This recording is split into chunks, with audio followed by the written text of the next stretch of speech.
Hi, Jerome here, and I want to tell you all a story. This happened to me just about a year and a half ago. It was in the fall a year ago, and it's about competitive conflict style and bullying and lawyers. And I learned a few things through that conflict that I'll just share the story and see if you can pick out the lessons that you like. I owned a property in Ohio. We moved from Ohio in the summer of 2013 to Flagstaff after I'd already been teaching here a year online. We came out to take up residency, and we owned a property in Ohio that we were trying to sell. My wife has a small real estate business, and a fellow called us on the phone about a month before we moved, and he made an offer to buy the property.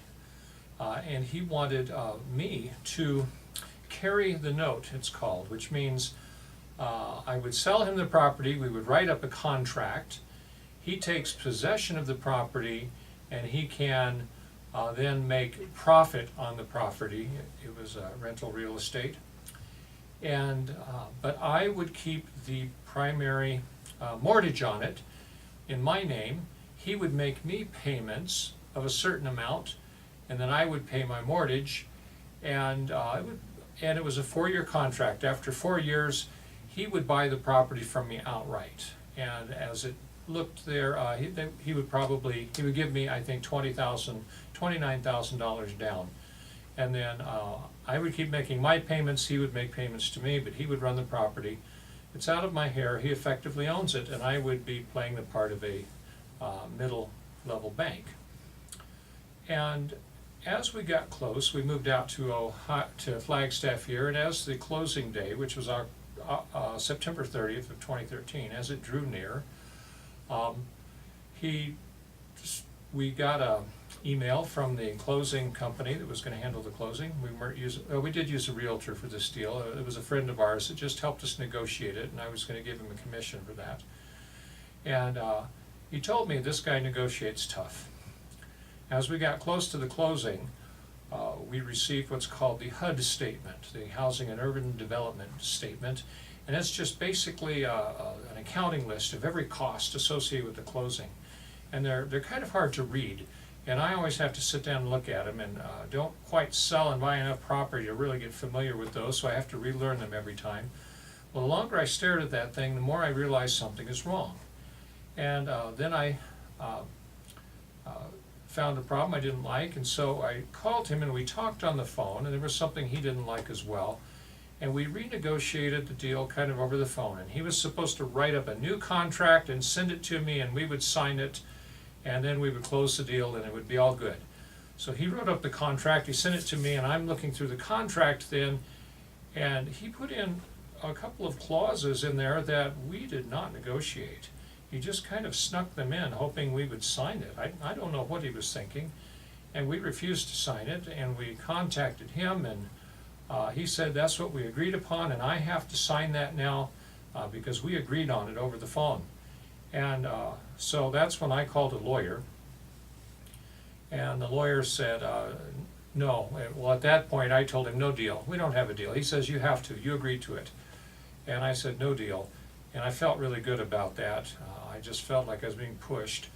And then I looked at the deal even more closely, and what I had found was he was demanding that we turn over deposits to him from our renters, and we didn't have deposits from the renters. We would have to create those out of thin air and really give away nearly $2,000.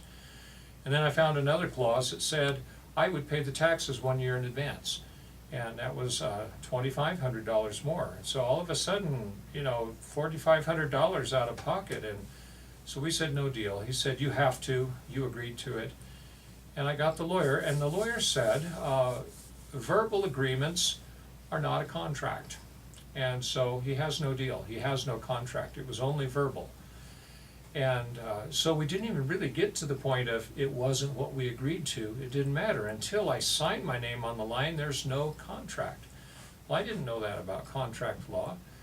And he went and got a lawyer, and they kept threatening to take us to court, and we were going to have to pay all the court costs, and they were going to win. And my lawyer just continually said, He's just trying to bully you into signing that contract, and don't go for it. And he had to keep telling me that because I wanted to argue with the guy. Oh, I love to do written argumentations. I'm not so good in person, but give me a sheet of paper to write on and I'll dissect somebody's argument, pick out the fallacies, point out how it ought to be, and write it up just as sound as you please, and send it out, and that's got to persuade him. Well, no, this guy wasn't persuadable. This guy was a hard negotiating person at the very least, perhaps a shyster at worst. And he's from a family that I found later had a history of shady real estate deals, and perhaps this was another one that he was trying to pull over on me. Well, my lawyer kept insisting and just standing up to him with these one-sentence letters: we have no written agreement. Take us to court if you like, but you will lose. And they finally backed down and backed off, and it cost me about $700 in lawyer's fees. I don't know what he paid his lawyer, but they couldn't make the contract stick. My lawyer was right. It was verbal, and it didn't matter until I signed the dotted line. And he was trying to bully us into doing what he wanted. And what I learned from that was to just not let somebody bully me. And if I have to, go get a lawyer, go get a mediator, somebody who has no problem standing up to the bully. And second thing I learned is you can't argue with the bully. It doesn't work. That's not their game. They're just trying to push you into doing something. They're not even going to read or listen to your arguments. They're just going to try to push you into it. And in fact, if you try to argue with them, and they may get you confused about things, and they may use fallacious arguments or unfair arguments.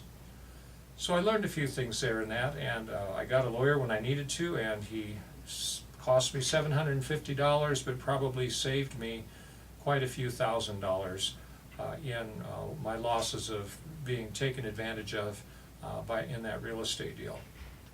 So I just wanted to share that with you. You can't always have a conflict and go to a collaborative or even competitive negotiating strategy and reach any kind of settlement. Some people you just can't settle with. You just can't compromise. You can't collaborate or integrate.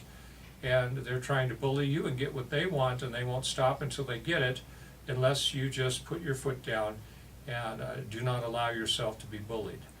And again, with me, since I'm not the real dominating competitive type, I had to hire a lawyer to help me be that in this case. All right, that's all I wanted to talk about here, and I hope that story will come to your mind one day at an opportune moment and perhaps save you some trouble. All right, have a great day. We'll talk to you later.